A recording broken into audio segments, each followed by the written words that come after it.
ಇದು water proof semi Mysuru silk sari. Semi ಅಂದರೆ 12,000 11,000 ಬರುತ್ತಲ್ಲ, ಆ ರೇಟ್ದಿದು ಸೀರೆ.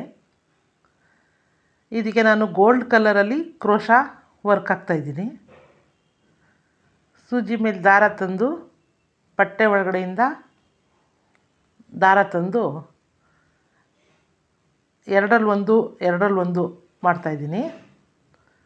ಪುನಃ ಸೂಜಿ ಮೇಲೆ ದಾರ, ಬಟ್ಟೆಯಿಂದ ದಾರ ತಂದು ಎರಡರಲ್ಲಿ ಒಂದು ಮಾಡಿ 4 ಚೈನ್ ಹಾಕ್ತೀನಿ. 4 ಚೈನ್ ಹಾಕಿ ಆ 2 ಕಂಬಗಳ ಹಿಂದುಗಡೆಯಿಂದ ದಾರಾನ ಹೊರಗೆ ತಂದು 4 ಚೈನ್ನ ಲಾಕ್ ಮಾಡ್ತೀನಿ. ಪುನಃ ಸೂಜಿ ಮೇಲೆ ದಾರ ತಂದು ಆ 2 ಕಂಬದ ಹಿಂದೆಯಿಂದ ದಾರ ತಂದು ಚೈನ್ನ ಲಾಕ್ ಮಾಡಿ ಒಂದು ಚೈನ್ ಹಾಕ್ತೀನಿ.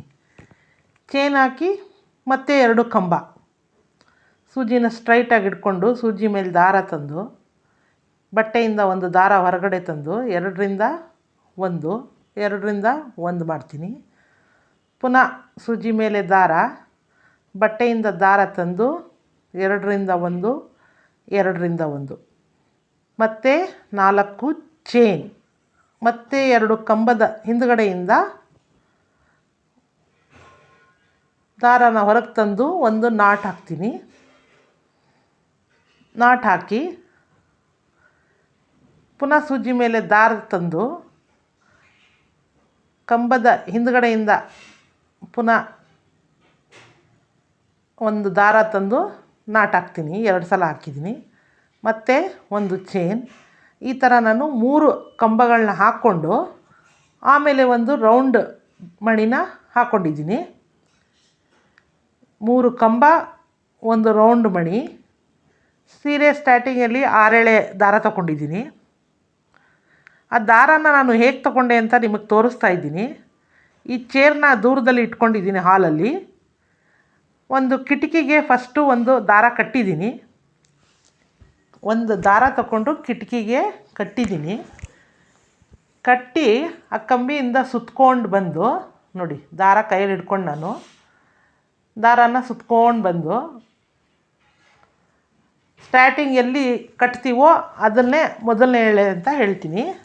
ಹೇಳಿ ಚೇರ್ ಹತ್ರ ಬಂದು ದಾರಾನ ಎಳ್ಕೊಂಡು ಬರ್ತಾಯಿದ್ದೀನಿ. ಯಾಕಂದರೆ ಉದ್ದ ದಾರ ಗಳಗಳಿಗೂ ಪೋಣಿಸ್ಕೊಳ್ಳೋಕ್ಕೆ ಆಗಲ್ಲ ಅಲ್ವೇ, ಅದಕ್ಕೆ ಒಂದೇ ಸಲ ನಾನು ಈ ರೀತಿ ನನ್ನ ಐಡಿಯಾ. ಈ ಚೇರಿಗೆ ಈ ಥರ ಒಳಗಡೆಯಿಂದ ಒಂದು ದಾರ ತೊಗೋತೀನಿ. ತೊಗೊಂಡು ಪುನಃ ಕಿಟಕಿ ಹತ್ರ ಹೋಗ್ತೀನಿ. ಅಲ್ಲಿಗೆ 1 ಎಳೆ ಆಗುತ್ತೆ. ಅದು ಕಿಟಕಿ ಹತ್ರ ಹೋದಾಗ ನಾನು 1 ಎಳೆ ಆಗುತ್ತೆ. ಪುನಃ ಕಿಟಕಿಗೆ ರೌಂಡ್ ಹೊಡಿಸಿ ಪುನಃ ವಾಪಸ್ ಬರ್ತೀನಿ. ಆವಾಗ ಪುನಃ 2 ಎಳೆ. ಅದು ಹೇಗೆ ಬರ್ತೀನಿ ಅಂತ ತೋರಿಸ್ತೀನಿ ನೋಡಿ.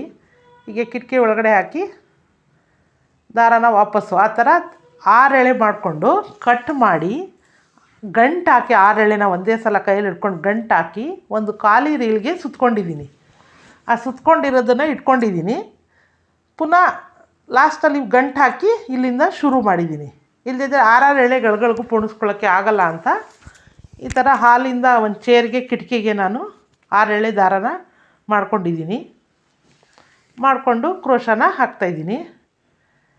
ಇದು ಇನ್ನೊಂದು ಡಿಸೈನ್ ತೋರಿಸ್ತಾ ಇದ್ದೀನಿ. 2 ಕಂಬ ಆದಮೇಲೆ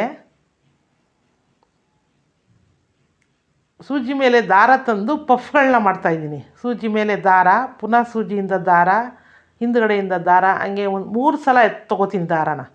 ಸೂಜಿ ಮೇಲೆ ದಾರ, ಕಂಬದ ಹಿಂದುಗಡೆಯಿಂದ ಒಂದು ದಾರ, ಸೂಜಿ ಮೇಲೆ ದಾರ, ಪುನಃ ಕಂಬದ ಹಿಂದುಗಡೆ ಒಂದು ದಾರ, ಆ ಥರ 3 ಸಲ ತೊಗೊಂಡು ಲಾಕ್ ಮಾಡಿದ್ದೀನಿ. ಇದು ಒಂದು ಪಫ್ ಡಿಸೈನ್ ಥರ ಬರುತ್ತೆ. ಇದು ಒಂದು ಡಿಸೈನು ಮಾಡಿ ನಿಮಗೆ ತೋರಿಸ್ತಾ ಇದ್ದೀನಿ. 2 ಕಂಬಗಳು ಹಾಕ್ಕೊಂಡು 4 ಚೈನ್ ಮಾಡಿ ಹಿಂದುಗಡೆಯಿಂದ ಬಂದು ಆಮೇಲೆ 3 ಸಲ ಪಫ್ ಮಾಡ್ತೀನಿ. ಅಂದರೆ ಸೂಜಿ ಮೇಲಿನ ದಾರ, ಆ ಹಿಂದುಗಡೆಯಿಂದ ಒಂದು ದಾರ, ಲಾಕ್ ಮಾಡಲ್ಲ. 3 ಸಲ ಆದಮೇಲೆ ಲಾಕ್ ಮಾಡ್ತೀನಿ. ಅದು ಕಂಬದ ಮೇಲೆ ಒಂದು ಪಫ್ ಥರ ಬರುತ್ತೆ. ಅದನ್ನು ನಾನು ಶಾರ್ಟ್ ವಿಡಿಯೋಲ್ಲೂ ತೋರಿಸಿದ್ದೀನಿ.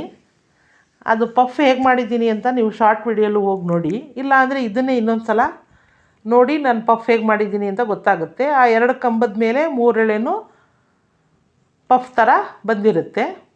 ಆಮೇಲೆ ಲಾಕ್ ಮಾಡಿ ಒಂದು ಚೈನ್ ಹಾಕಿ ಪುನಃ ಇನ್ನೊಂದು ಕಂಬ ಸೂಜಿ ಮೇಲೆ ದಾರ ತಂದು ಕಂಬಗಳನ್ನ ಹಾಕೋದು ನಾನು. 3 ಕಂಬ ಆದಮೇಲೆ ಒಂದು ಮಣಿ ಹಾಕಿದ್ದೀನಿ, ರೌಂಡ್ ಮಣಿ ಡಿಸೈನ್ದು ತೊಗೊಂಡಿದ್ದೀನಿ. ಅದನ್ನು 3 ಕಂಬ ಆದಮೇಲೆ ಒಂದು ಮಣಿ ಥರ ಹಾಕಿದ್ದೀನಿ.